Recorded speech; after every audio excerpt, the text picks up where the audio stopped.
Swag check, man. You know what's going on. It's your Elevation Ambassador, CM, the DJ. And right now, you on the block with it. Yeah, that's right, on the block with my favorite redhead, Banshee. What up, girl? Yeah. Drug addicts. Yeah.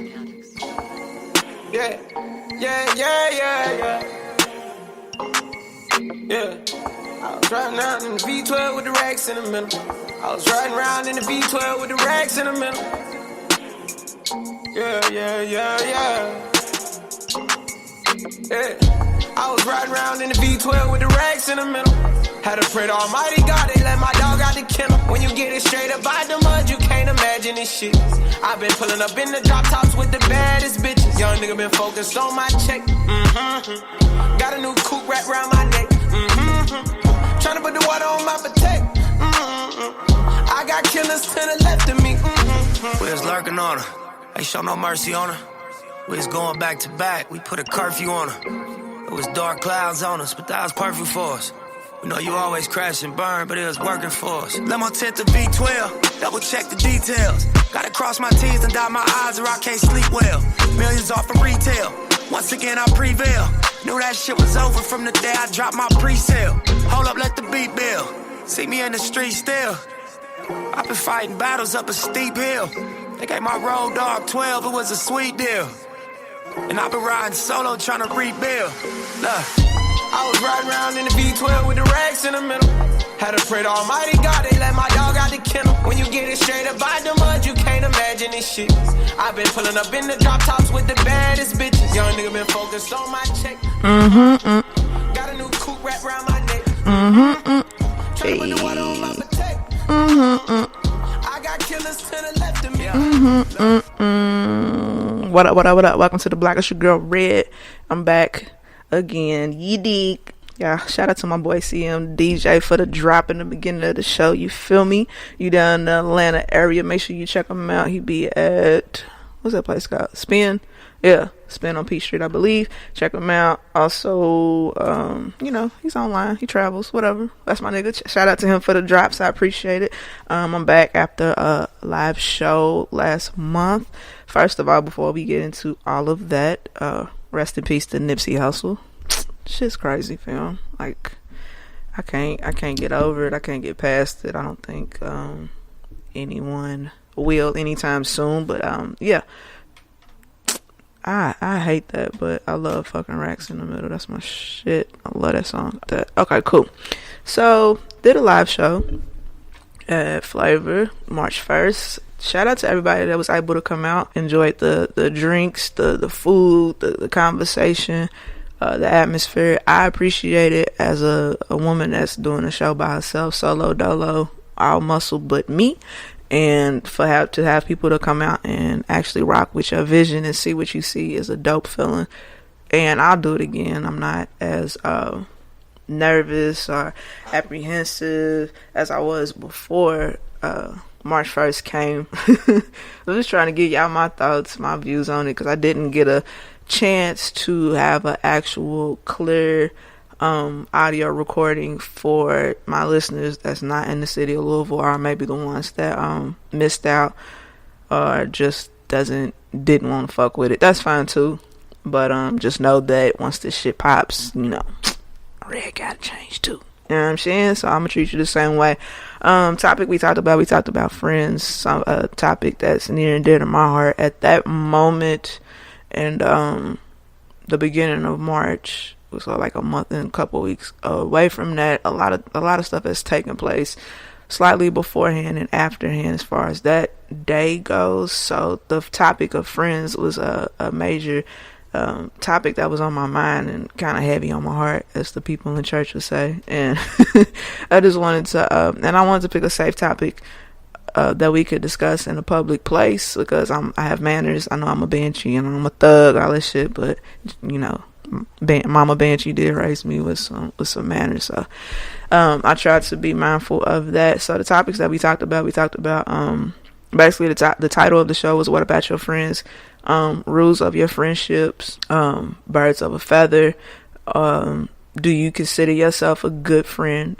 I don't think I talked about that one, but I'm going to do a separate episode with probably a couple homies to really get like an audio sit down episode as far as topic friends go, and kind of pick each other's brains as far as our friendships go. Also, the side notes was like, what kind of friend are you, or what do you require your friends, or what kind of friend are you? Mainly is a couple different ones. This down the ride friend, the funny friend, the brutally honest friend, the risk-taking friend, and the life coach friend. And then they had, of course, the yin and the yang of it. Watch out, what to look out for.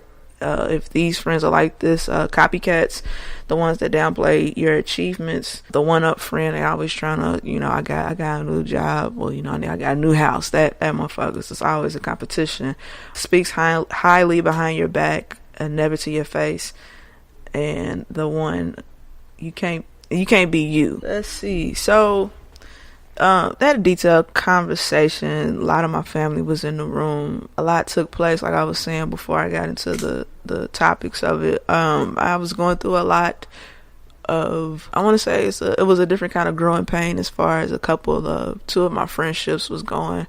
And I've talked about, I think I've talked about it, I probably have, but I have talked about past episodes when I did have a male best friend back in the G, and lines were crossed, not crossed in a way of someone used to get fucked up. Lines were crossed as far as like a step back, or I felt like my boundaries wasn't really being respected at the time of our friendship. But I knew that, it really came into the beginning of the year telling myself that I wasn't mending no friendships, and I feel the way that I feel. And I mean, that's a passive aggressive way to feel. And the universe and God always comes together, and they always make sure that you deal with some bullshit that you really didn't necessarily plan on dealing with.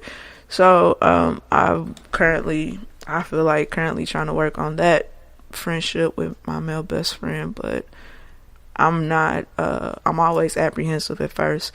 I'm not always gonna jump at when people come back around me. I gotta fill them out, you know what I'm saying? I gotta see what the deal is, what this is gonna be, X, Y, and Z, so I don't jump back to give people their titles of best friend and stuff like that. But I am open and receptive to finding out about our friendship. I found out a lot about myself when that conversation happened. A lot of things that I don't fully remember, and kind of getting a perspective from how he took the friendships, our friendship falling off, or taking a pause, or whatever the case may be. But I won't say a pause, because a pause don't last for 5 years. I know 5 years is a long fucking time to go without your best friend, your close friend. But when stuff just seems like it's not being respected, then that I feel like that's where it causes an issue. And the only thing that I really have control over in this world is my only thing I have control over, I'm sorry, I was reading the text message, is my comfort. I can only control that, which I can.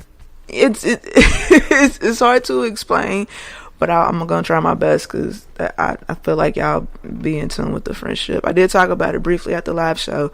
I know people get apprehensive or mad or upset that you talk about that shit, but I'm not gonna give any details nor any names. But if you know me, then yeah. So there's that. Conversation was had at 3 a.m. and I was just exposed to how dismissive I could be, but at the same time, I don't feel like I was being dismissive. It was the best way that I knew how to protect myself. I'll say that. And feelings, he was expressing romantic type feelings. I don't work that way, because in my head, once I view you or see you as my homie, my bro, my friend, that's pretty much where I want you. Like, I'm pretty certain on where I want people in my life, as far as the other people go, and people of the opposite sex. Sometimes, we'll call it friend zoning, whatever the case may be, but it's something, it's to protect you and to protect that person at the same time. Because I'm not going to say that I'm not gonna say that he was wrong for viewing me in that way or anything like that, but the fact of the matter that it wasn't on a mutual base, then it wasn't going to be anything. And I feel like at that moment when he did express the feelings for me, I was more than in my right mind to just go ahead with the friendship and tell him like that I don't really see that in the future for us and the stars for us. Let's just, kind of scave on past it. But he was like doubling down and tripling down on the fact that, and it made me feel uncomfortable, certain things that was said. And I know it was in a joking manner, but when it comes to stuff like that, I don't play around like that, especially when guys say slick shit that they want to do sexually. Not saying that that's what he did, but he alluded to something about kissing or something like that. And it's just, I don't play around with people like that, because I'll never put you in a position again to feel like that or for you to act on that. I always remove myself if I can from the situation. So that's basically what I did. And it cost me my friendship with him. But 5 years forward, right now, 2019, we are able to at least hold conversations and work past the awkwardness, if you will. But it's still like the origins of this is like, I live in Louisville, he doesn't live here, so that's the easier way to maneuver around and not have to really face the stuff that you need to face. And throughout the duration of the 5 years, I did miss our friendship. I did miss connecting with him.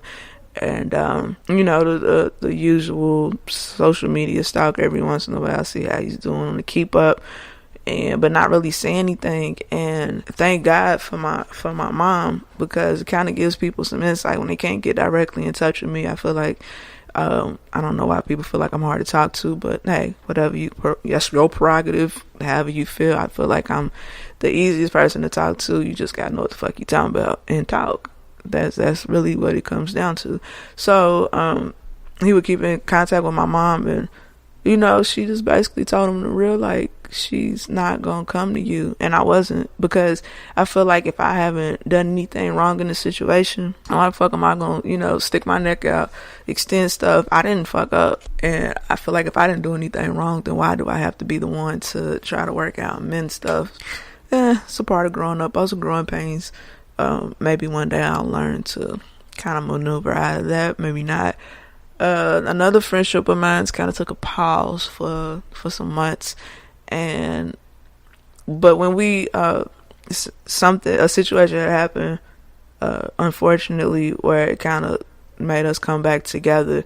And I guess we kind of, view and see each other in different lights. And I have to understand, even as adults, and I recognize it more. You can recognize it more when you're an adult and you don't speak to your friend for, months at a time. You notice that, versus when, you in your early 20s, your teens or whatever, you caught up in yourself. So you're not really too much worried about, why ain't that bitch talking to me, XYZ. You're not worried about it. As adults, it's a little different, because you get downtime and you get time to really analyze things and think about certain situations and what happened to them. But nonetheless, that friendship is on the mend also.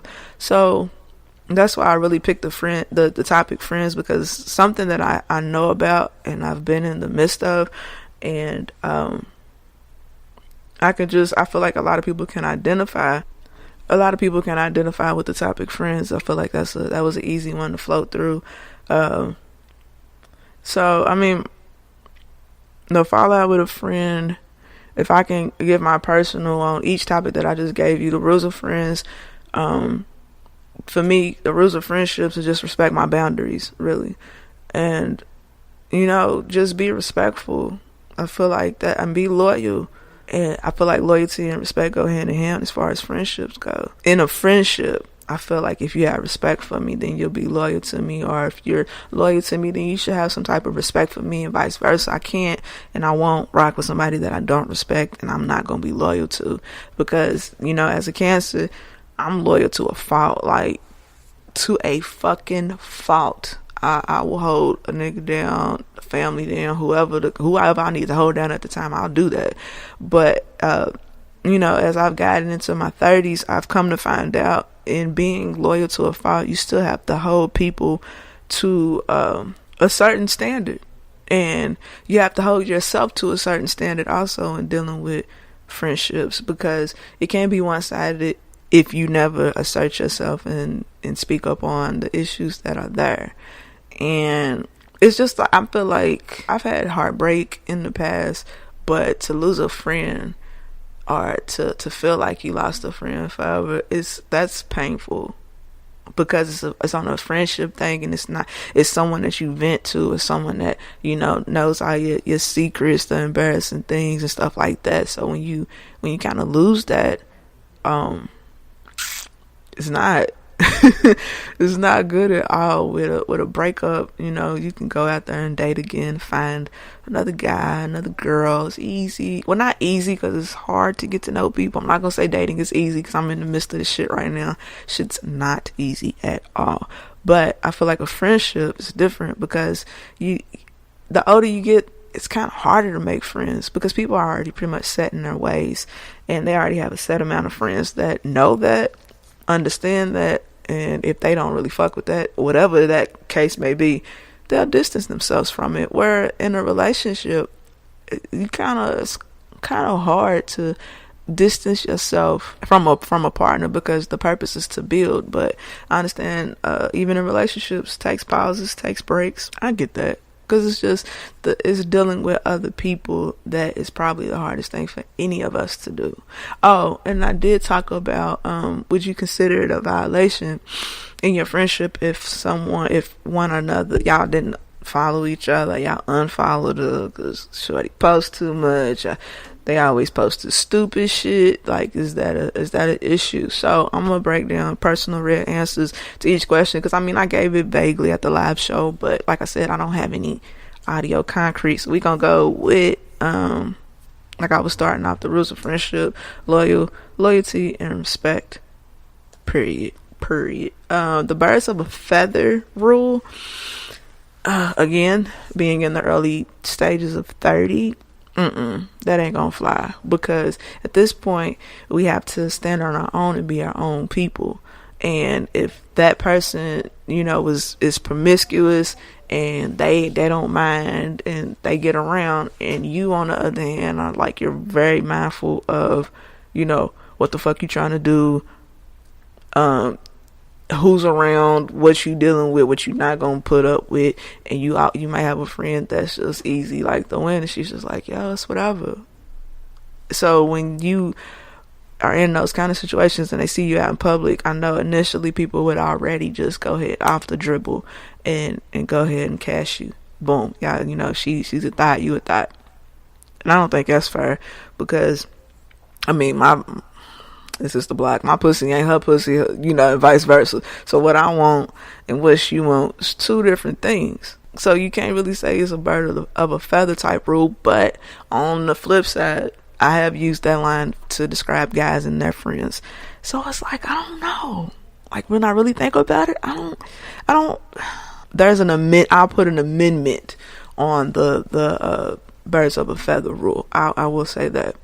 But I have talked about guys that I've dealt with and seen, you know, the little crew pictures and shit, and I'll be like, man, look at these niggas. They probably cheating like this motherfucker did. They don't hold him accountable in a good way. They just much rather just let him, you know, self-destruct or fuck or whatever he has good at home, instead of pulling your nigga in and, you know, letting him know, bro, you fucking up. And I feel like that's lacking in a lot of the males, black males.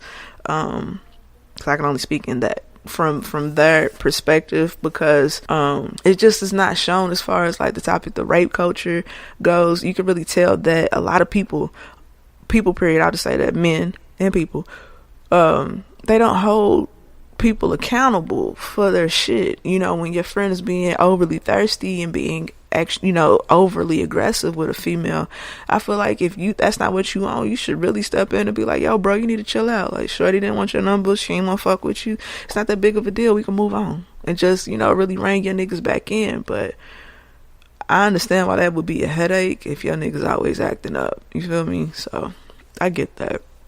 So we'll put an amendment on the birds of a feather rule, whatever. Do you consider yourself a good friend? Last year I found myself questioning whether I was or wasn't a good friend, and I just really had to take the feedback from my friends to let me know if that's true, because sometimes we can be blinded by our own shit and our own things because you don't really want to see that side of you, or you don't want to come to terms with that. I'll say that. And I got a good response for the most part. I feel like I am a good friend. I'm that friend, like if you need me, I will be there. It doesn't matter if it's the smallest of things or the biggest thing in life. Like, I'm gonna try my best to be there. If I can't, I definitely will express that. I won't ghost my friends. I definitely will leave those lines of communication open. Wouldn't leave them hanging if they need me. And if they did need me, I would still always be there, because I want to be the kind of friend that does that, because I feel like if I give you that energy, you can give me that energy back. You know what I'm saying? So, but that ain't always the case. And so even with dealing with friends, you do come across issues where you might see where they're not always including you and shit. That hurts. It hurts like a motherfucker. That'll make you question yourself. Like, damn, like you always in the mix as far as like, drinks, parties, house parties, dinners, clubs, whatever the case may be. You was always one of those persons that they made sure they included. And when you see certain friends doing that shit and they ain't included, just like, damn, the fuck they want me around. Like, they just make a whole bunch of assumptions for you. But I like to be inclusive with my friends if I can be. But it's also, that's the good side of knowing your friends. I ain't really get into that, but I don't know, I'm gonna write that out for future episode that I'm gonna work on. But it's about knowing your friends and knowing who can handle what you trying to bring to them.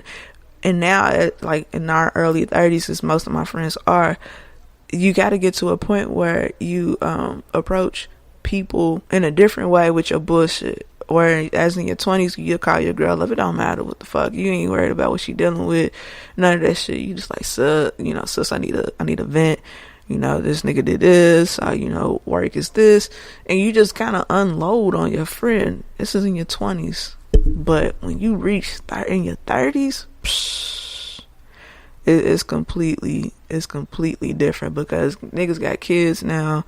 They got careers. They got, they going to school. They got, real life situations going on. So they don't really have time to deal with you and your bullshit. So you should always approach your friend with, do you have the mental capacity to deal with me and my shit today?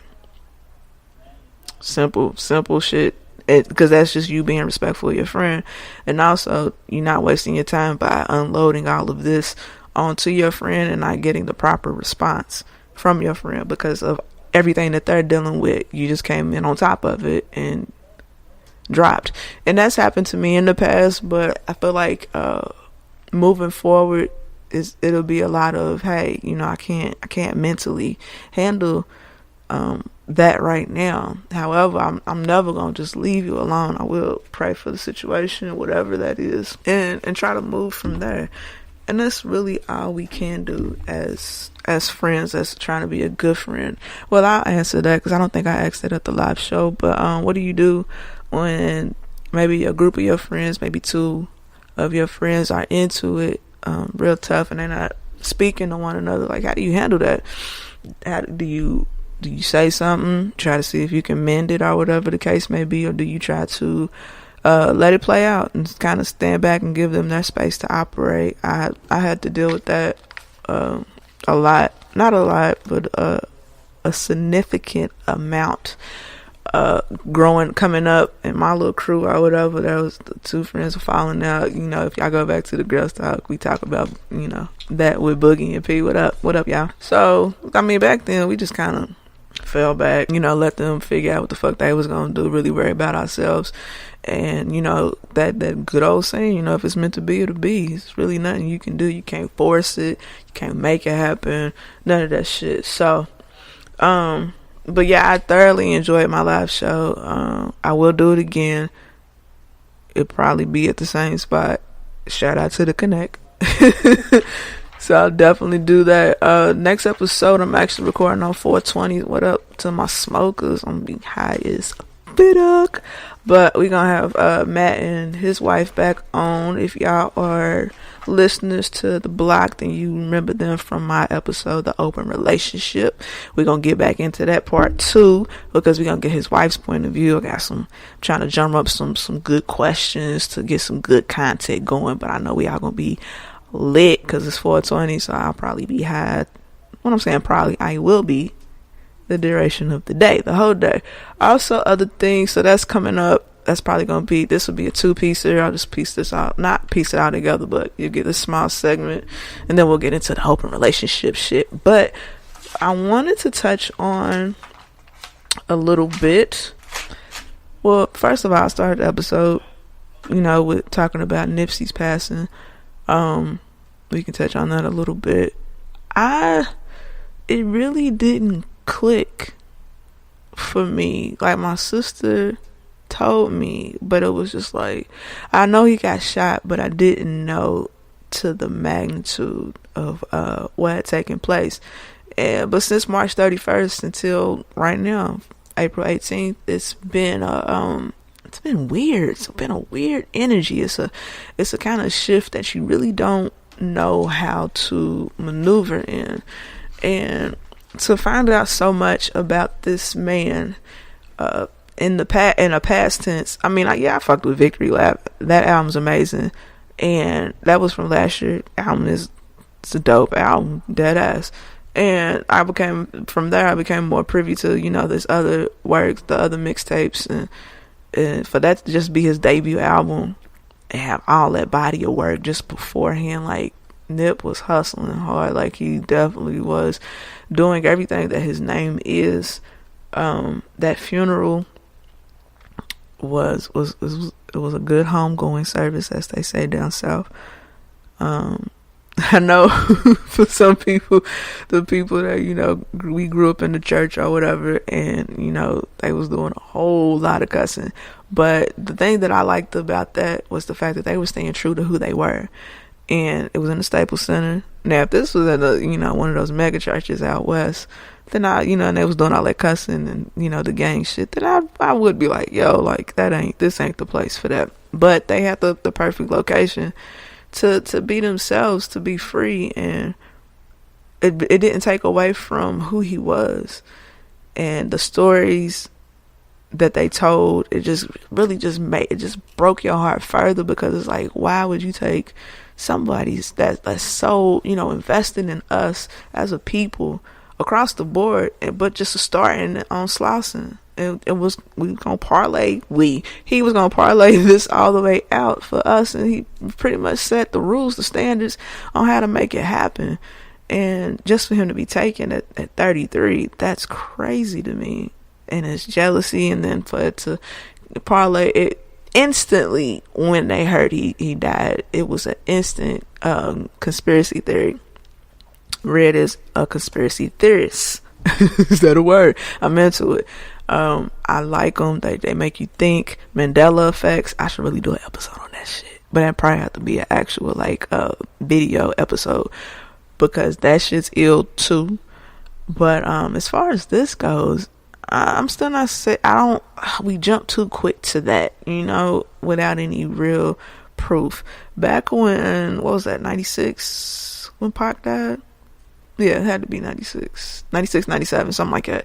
But back when, Big and Pac died, granted I was a kid, but I remember where I was each time when, Pac died, when Biggie died, when Eazy-E died. I remember exactly where I was when those three and other ones have been taken. But I just never I never heard anyone say anything about any conspiracy theories of all this and that. All these things have to come later on in life, with research, with the internet, with YouTube. Like, it's so much more before we can jump to, they killed him. We didn't have any real proof. We just kind of ran with it, and it wasn't fair to just make that an excuse, because it's like, what can we do with that? What can the family do with that? The end and outcome is still that he's no longer with us. So to argue back and forth about what's this and that, it still doesn't negate from the fact that this man was taken. So and then the whole when stuff like this happens and they see genuine, what seems to be genuine black love, they always want to criticize you for wanting to do better. I've never understood that. If someone's passing inspires you and pushes you to want to do something better with your life, it should not be made fun of or, you know, looked at like, y'all stupid. I feel like that's a part and a purpose of someone passing away, whether it be a celebrity, someone you know. You should find some kind of understanding or something to try to, you know, grasp that, well, shit, I need to chill out on that. Like if somebody dies from a heart attack or, you know, obesity, you would tell yourself, if you were, you know, borderline or indeed that them passing should make you want to be like, I gotta start exercising. I gotta start cutting some shit out. I gotta stop this, stop that, because it should motivate you to want to live. They should motivate you to want to live. And I feel like that's most important. So to, you know, lay off on people if they want to do better in their community, or they want to love their woman better, or in Regine's case, I'm assuming, because I stay on the shade room too. But in Regine's case, I guess after hearing and reading what Lauren had to say about Nipsey being her turn up in her sanctuary and always feeling protected when being around him, it put something, I feel like a snap went off to her that the situation, the relationship that she was in, it wasn't giving her that kind of that same energy, and that's what she wants, and she feels like that's what she deserves. And you know, of course, and of course, and it shouldn't even be this way, but what's his name, wife and Lucci, that's her boyfriend, this is Regine's boyfriend. He, you know, they've gone through these squabbles online, and you know, always, and he laughed at her when she, I guess, expressed that she didn't feel safe with him. Like, he thought that was funny. It shows how immature he is, even though he is 30 something. Shorty's like 21, 21, something like that. She's not old at all. She's very young.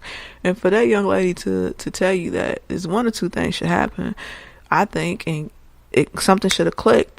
Oh shit, well, if she ain't feeling protected, then that should make you want to step up and protect her. If you indeed care about her the way that you say you do, then you should make her feel secure in the relationship. You don't laugh at your partner's insecurities. Your job is to make them feel more is as secure as you can, because some of that stuff is internal, and that's something that person has to work on. But if she's talking about in a relationship, that's between two people. It's not just one-sided. So if she expressed that she didn't feel safe, then my nigga, you should make her feel a lot more safe, or you should just let her go. And then he got online and was like, have y'all seen her? I want her back. Alright, bro. If you wanted her back, you wouldn't have laughed in her face. And you would have just taken her expressing herself as, okay, she wants me to be a better person. I gotta step up. It's not a threat to you. She wants better for you.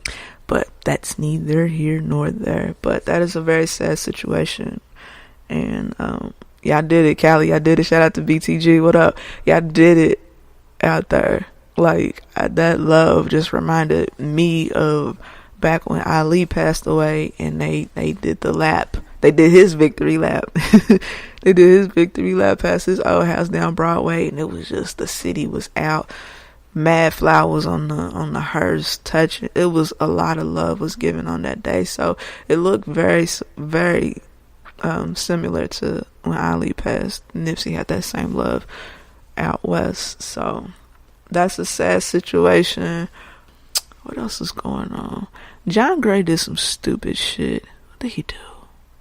Oh, I think his mistress that came out after him and his wife had said, you know, they preyed on that loose woman and all that. The details of his affair came out.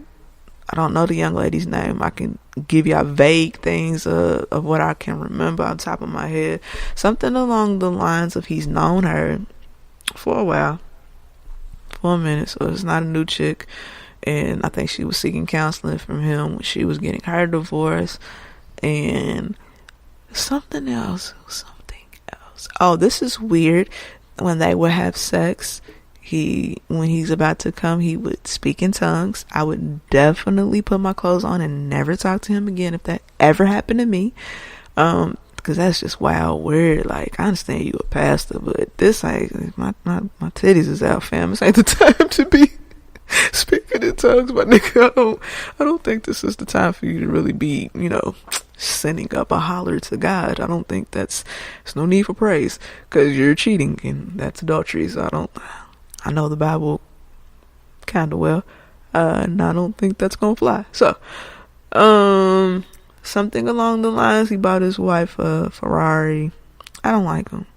It's just, the energy has to shift as far as, then that's another episode too. I get with Teddy. I think me and Teddy talked about that. Shout out Teddy D.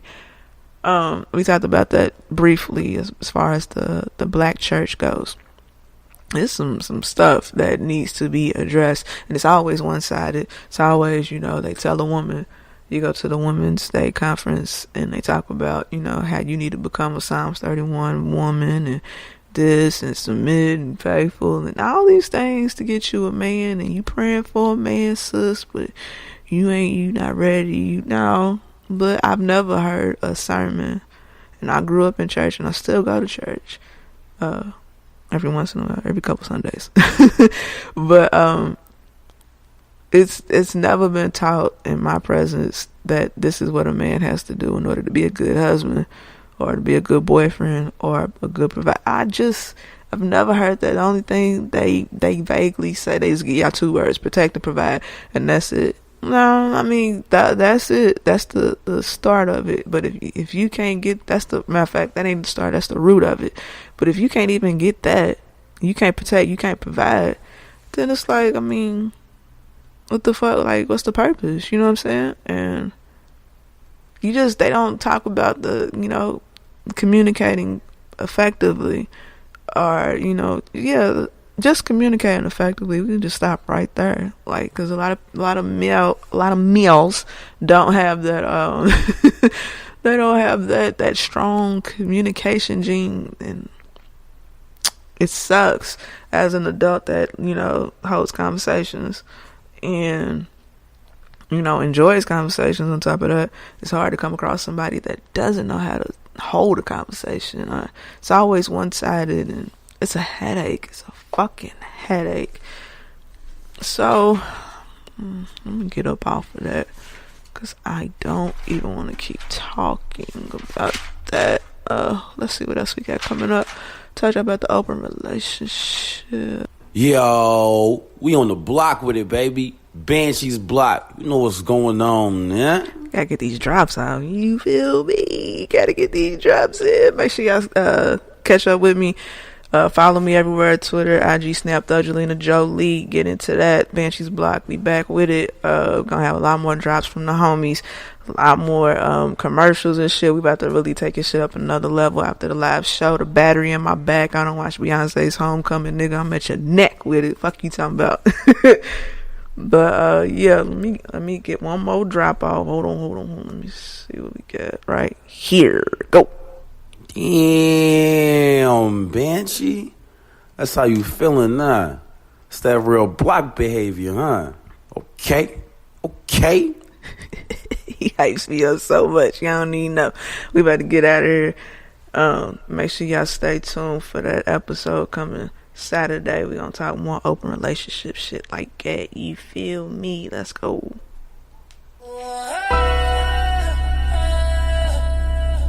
Listen to Nipsey Hussle every motherfucking morning. Nigga, get your bread up. Hustle and motivate.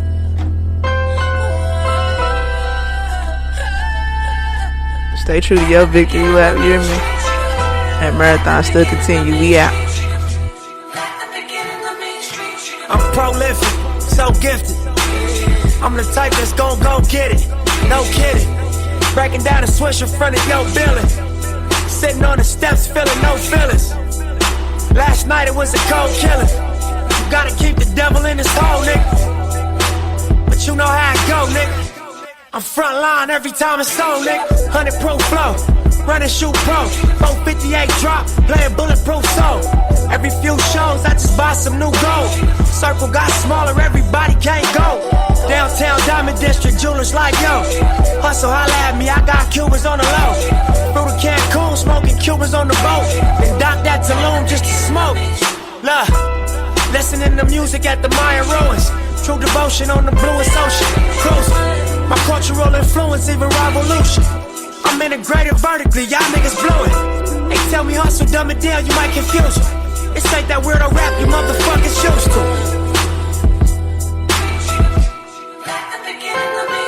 I'm a urban legend. South Central in a certain section. Can't express how I curb detectives. Guesses, evidence of a divine presence. Blessings, held me down at times I seem reckless.